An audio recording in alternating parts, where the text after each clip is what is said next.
Hi everyone. सो हम देखने वाले हैं कि कैंसेरियंस के लिए यानी कि कर्क राशि वालों के लिए ये जो मई का महीना है वो कैसा जाएगा। तो इसमें हम थीम, आपका ऑब्स्टिकल, एक ब्लेसिंग और एक गाइडेंस देखने वाले हैं। So let's begin. Let's see what do we have for Cancerians for the month of मई।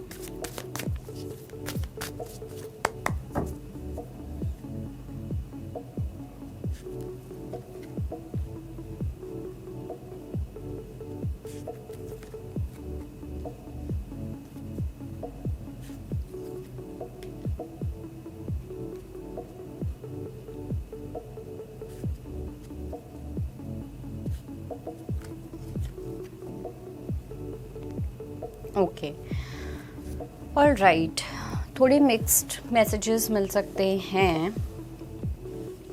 सो जो पहला कार्ड है थीम की, अगर हम बात करें तो we have the card of deep knowing. अच्छा, ये स्टार्ट करने से पहले आपके लिए नंबर 4334 इम्पॉर्टेंट हो सकता है, ठीक है।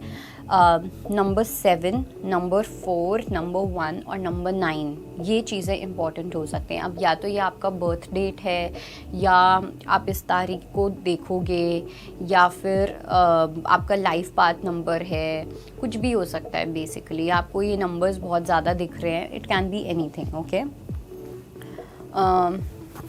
आप में से कुछ लोग हो सकता है कि या तो आपके चार्ट में आप खुद एक कैंसेरियन के साथ डील कर रहे हो, ठीक है, या हो सकता है कि आप लिब्रा के साथ डील कर रहे हो, या आपके चार्ट में लिब्रा इम्पॉर्टेंट है, ओके। देन एरीज के साथ आप डील कर रहे हो, या आपके चार्ट में एरीज की काफ़ी इम्पोर्टेंस है, या फिर आप सैजिटेरियस के साथ डील कर रहे हो।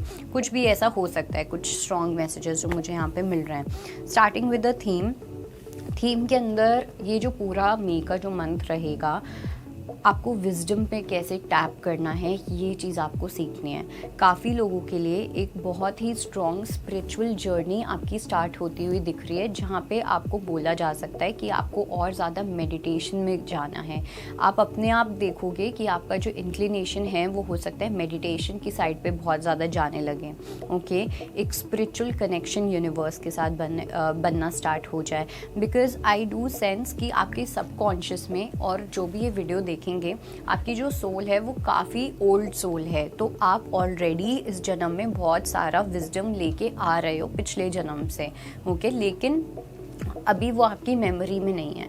तो जब आप मेडिटेट करना स्टार्ट करोगे तो आप अपने सबकॉन्शियस पे टैप कर पाओगे, आप उस इंफॉर्मेशन पे, आप उस विजडम पे टैप कर पाओगे जो आपको पिछले जन्म से मिल रहा है एज अ गिफ्ट, ओके। सो इसलिए आपको मेडिटेट करने के लिए बोला जाएगा। ऑलराइट, कुछ ऐसी आपको डीप मैसेजेस मिल सकते हैं। आपकी जो इंट्यूशन होगी वो बहुत ज़्यादा हाई होगी। आपको वाइट आउल्स दिख सकते हैं। जो फुल मून की एनर्जी होगी वो आपके लिए बहुत इम्पॉर्टेंट होने वाली है। फुल मून पे अगर आप मेडिटेट करो मून लाइट के नीचे, ओके, आपको बहुत ज़्यादा एक डिफरेंस देखने को मिल सकता है। बहुत बार तो ऐसा होता है कि इंटेंस इतनी ज़्यादा होती है एनर्जी फुल मून की लाइट की, आप बैठ भी नहीं पाते हो। तो इसलिए इस बार ये एक्सपेरिमेंट करना कि आपको कैसा फील हो रहा है। आप देखोगे आपके फुल मून के आसपास आपकी जो एनर्जी है वो और ज़्यादा हाई हो जाएगी, आपकी इंट्यूशन इंक्रीज़ हो जाएगी, आपको कुछ इंपॉर्टेंट मैसेजेस मिलेंगे आपके ड्रीम्स के थ्रू, बिकॉज आप एक वाटर साइन हो एंड वाटर की एनर्जीज़ और ज़्यादा हाई हो जाती हैं। तो जब वाटर की एनर्जीज हाई होंगी, आपकी इंट्यूशन, आपकी डीप नॉलेज, आपका विजडम, आपकी एंशिएंट नॉलेज, सीक्रेट्स, ये सब चीज़ें आप बहुत अच्छे से टैप इन कर सकते हो, okay. Then if I talk about एक चैलेंज या obstacle, so here we have the higher power. कहीं ना कहीं सबसे पहली चीज़ तो ये कि मुझे ऐसा लगता है आप में से काफ़ी लोगों को अपनी इनर चाइल्ड हीलिंग की नीड है। If you want you can reach me out for 1-on-1 sessions, या फिर आप किसी और को जिसको भी आप रीच आउट कर सकते हो। बट इनर चाइल्ड हीलिंग बहुत इम्पॉर्टेंट है। और अगर आपको कहीं ना कहीं पेट से रिलेटेड कुछ इश्यूज़ होते हैं, या फिर आप आपको कंसीव करने में कुछ इश्यूज़ हो रहे हैं या कुछ भी ऐसा, ठीक है, तो इसके पीछे का एक मुझे स्पिरिचुअल रीज़न दिख रहा है।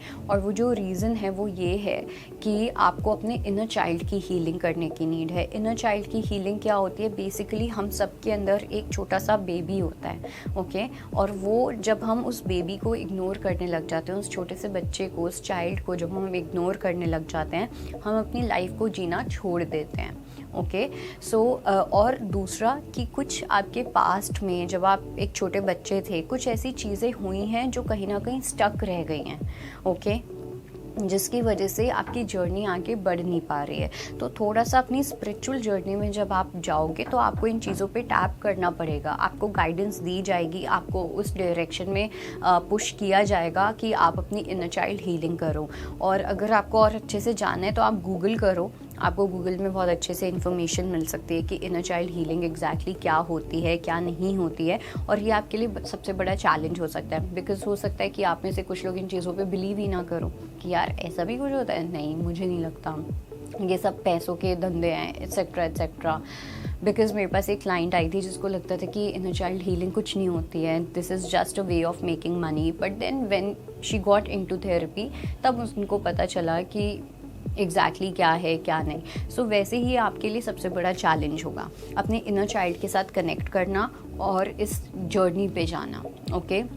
Then we have the card of blessing. अब ब्लेसिंग में ना मुझे ऐसा लग रहा है कि आपकी लाइफ में किसी स्पेसिफिक चीज़ को लेके बहुत डिलेज हो रहे हैं और आप अपने माइंड में उस डिले को एक बहुत बड़ी कंप्लेंट की तरह देखते हो, या आपको ऐसा फील होता है कि आप बहुत एग्जॉस्ट हो चुके हो, आपके अंदर हेल्पलेसनेस, होपलेसनेस, एक डायरेक्शनलेस वाली एनर्जी है। लेकिन इफ़ यू एक्चुअली सी कि क्या हो रहा है क्या नहीं हो रहा, तो आपको पता चलेगा कि ये एक बहुत बड़ी ब्लेसिंग है। अगर कोई भी चीज़ आपकी लाइफ में पोस्टपोन हो रही है, किसी भी चीज़ में अगर आपकी लाइफ में डिलेज आ रहे हैं, ये एक बहुत ज़्यादा बड़ी ब्लेसिंग है इस टाइम पे। और ये शायद से आपको अभी पता ही नहीं चलेगा, ये आपको बाद में पता चलेगा। बिकॉज जब हमारी लाइफ में इतनी नेगेटिव चीज़ें हो रही होती हैं तो शायद से कभी कभी ऐसा होता है कि हम चाह के भी उस चीज़ की पॉजिटिव साइड को नहीं देख पाते हैं। तो कोई भी काम अगर आपका मे में ना हो, ठीक है, आपको यूनिवर्स आपकी किसी काम को डिले करे, तो आप इसको एक ब्लेसिंग की तरह ही समझना, जैसे जिसको बोलते हैं rejection is a protection, okay.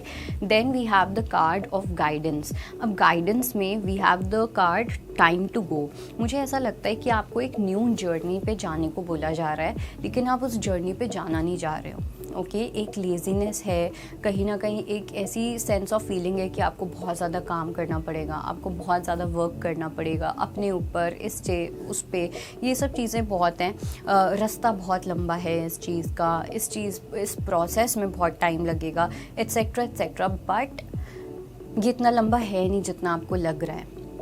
कोई भी चीज़ जहाँ पे आपको लग रहा है आप स्टार्ट करना चाहते हो या आपको स्टार्ट करने की नीड है, लेकिन आप कर नहीं पा रहे हो बिकॉज आपको लग रहा है कि टाइम बहुत लगेगा, एफर्ट्स बहुत लगेंगे, प्रोसेस बहुत लंबा है। सो ऐसा बिल्कुल भी नहीं है, ओके। और ये आपकी सबसे बड़ी गाइडेंस है कि you have to decide that now it's time to go. उस डायरेक्शन में जाने का टाइम अब आ गया है, ओके। जो भी ये डायरेक्शन है, ये मैं स्पेसिफिकली नहीं बोलूँगी बिकॉज ये सबके लिए अलग अलग डायरेक्शन हो सकते हैं, इट्स अ जनरल रीडिंग। तो इसलिए अब वो जो आपकी पहले की जो साइकिल है वो कंप्लीशन में आ रही है, नंबर 9। अगर आपको 999 दिखे तो आप समझ जाना कि आपकी एक ओल्ड साइकिल कम्प्लीटली ख़त्म हो रही है और आपको अब न्यू साइकिल की साइड पे अप्रोच करना है, ओके। तो जो भी अपनी लाइफ में करो एकदम एंथुजियाज्म के साथ करना, बिल्कुल ये मत सोचना कि पता नहीं एक्सपेक्टेशंस रखूँ ना रखूँ, ऐसा होगा, सब कुछ होगा, everything will happen in your favor the way you want to, but अपनी प्रोक्रेस्टिनेशन को यहाँ पे आपको छोड़ना पड़ेगा, okay. So I think that is it and I hope it helps. I'll see you next time. Bye. Take care. अगर आप ज्योतिष से जुड़ी अधिक जानकारी प्राप्त करना चाहते हैं तो डाउनलोड करें माई ज्योतिष ऐप। एस्ट्रोलॉजी से जुड़ी लेटेस्ट जानकारी के लिए फॉलो करें माई ज्योतिष का फेसबुक और इंस्टाग्राम पेज।